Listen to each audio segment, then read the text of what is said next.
Rob, two cracking games coming up. Starting with one against Bordeaux, and well, everybody knows what's at stake.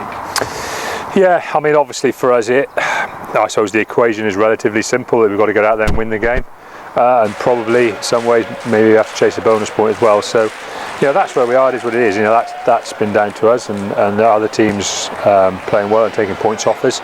So, as I said, the equation is relatively simple. I think in some ways that's been a good thing. It's helped to create a real focus here, and I think ultimately what the lads are really desperate to do is to go out and do themselves justice in a home European game. And really start to show that there's a real value to us being in the Champions Cup, and I think that's the important thing. I think those are the kind of values and those are the kind of things we've spoken about in the past. They've been big drivers for us being successful in the Champions Cup and winning games, and that's the way we're going to talk again. What about Bordeaux? Do you think that they may try and target just one of the games, or do you think they'll just go hell for leather for both? Because they're in a slightly healthy position, I suppose. They are, but I think in reality, I think they'll target both games, and they should do. We're the defeated team in the pool so far. In a lot of ways, we should be the team other teams target to collect their maximum points, aren't they? That's the way it should be if you've proved to be the team at the bottom of the pool. So we've got to flip that. We've got to play very well here at home and lay down a bit of a marker, and then go over to Bordeaux and try and double up. And obviously we know it'll be difficult. Bordeaux have shown better form in the Champions Cup than we have. Everyone's aware they've got a very strong squad. They're going well in the top 4 team. It's going to be a real challenge, but that's what you work hard to be in the top 6 of the Premiership for. You work hard because every game is a tough game, and that's what makes it so fantastic. You do know them, of course. You played them last season, matched up against them pretty well as well.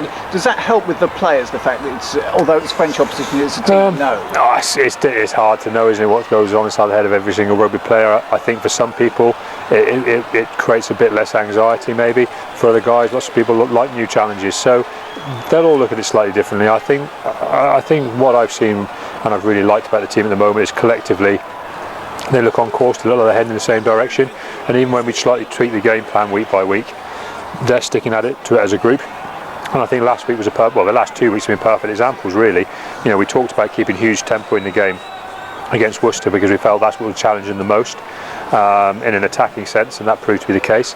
And then last week we actually talked a lot about the defensive responsibilities we'd need on the night, and then the pressure we could put on Sale by defending very well, being very disciplined, enforcing our forward driving game on them, not allowing their forwards to get in the game, and we did that very well as well. And I think that's the key thing, is that as a team we function together and as a unit, and we go forward together, and that's going to be the challenge again for the next 2 weeks. So are you saying, in a way, that you know what you're going to get from your team now, whereas maybe at the start of the season it was not quite so much there? Well, I don't think I've ever in my time here always known exactly what they're going to throw out on the pitch, and to be fair, the majority of the time they throw some extraordinary performances out there, and that's what I really like to see, and I think that those are winners at the moment. But am I more comfortable that we're at the level we need to be very competitive? Well, I am. The last few weeks have proved that. The last few weeks in training have shown that. So that is giving me an element of confidence, yes. And it's also helped, of course, you're getting players back all the time. What's the latest? I know Jack played 50 minutes on Monday, didn't he? Yeah, Jack played on Monday with no, other than feeling a bit rusty, no negative issues, so he's fully available. We're hoping that Luke Cowan-Dickey will be in full training and available next week. Obviously Don's back and fully available now, as is Dave Ewers. Alec Hepburn's a little way away with his thumb, which was a particularly nasty and complicated thumb injury. Phil Dolman's not far off and is running pretty well this week already, and could be in full training next week. So as you say, people are returning. We're looking thicker and broader in the squad, and that helps in a lot of ways. It doesn't just help on the match day; it helps in your training. It helps on that bit of competition, that bit of bite. That bit of that bit of real kind of dogginess about the squad, and that is an important thing. But I actually think overall, the guys who've been playing have just shown that they've been prepared to a real step up in intensity in everything they do, not just on match day. Brilliant, thank you, Rob. Rob, obviously you talked last week a lot about the defence there, but that was probably the most pleasing thing for you. The guys really stood up in what is normally a very testing environment. Yeah, definitely, and I think the way the work rate we put in, particularly in the first half, was fantastic.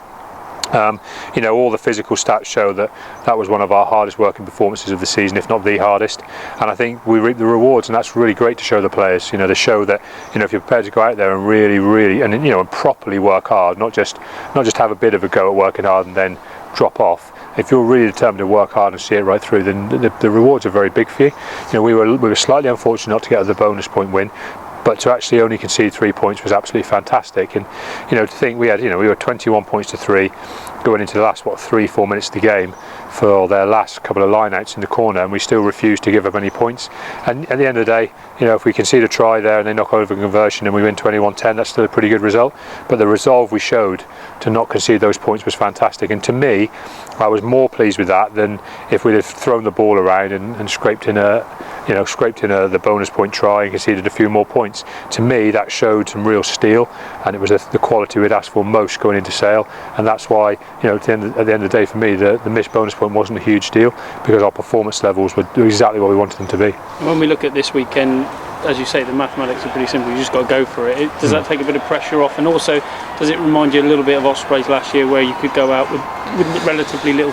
No, I think it's slightly different, because I think we're looking at the game as also a way for us to restore the quality of some of our home performances. So I wouldn't say the pressure's off in that we can just go out there and throw the ball around, because that's not how you beat anybody. The reality is you don't beat good sides by just going out there and playing a bit of off-pressure rugby. You have to go out there and play extremely hard. And I think what we saw from the Ospreys game last year was a team that were determined to prove that they deserved to be in the Champions Cup, and probably felt that they'd underperformed against the Ospreys away from home and wanted to make up for that. And that was what set that foundation in place. It wasn't a game where we just threw the ball away. We worked extremely hard. We scored some opportunist tries. The points came from hard work and determination over a long period during the game, and that's what we have to be prepared for. To say we need a bonus point is not to say we were running from our try line. It means we have to have a real determination to play territory and good pressure rugby and good possession rugby for as long in the game as we can. And as you know from the 2 games last year, they like to attack, don't they? Try and stop you at source. Yeah, also they're a very good attacking side. Particularly as we saw away from home. They've got multiple line breakers. They like to counter attack. They like to exit by carrying first and running at you and challenging you that way. That would be a great test for us. But sometimes also the teams that like to attack, if you can defend really well, that can also create some turnovers and attacking opportunities for you. So we've had a good training week. I think the players are ready to go. We're glad to be back at home. We're glad to be back into the Champions Cup. And as I said, I think we've got a real determination to show people what we're about.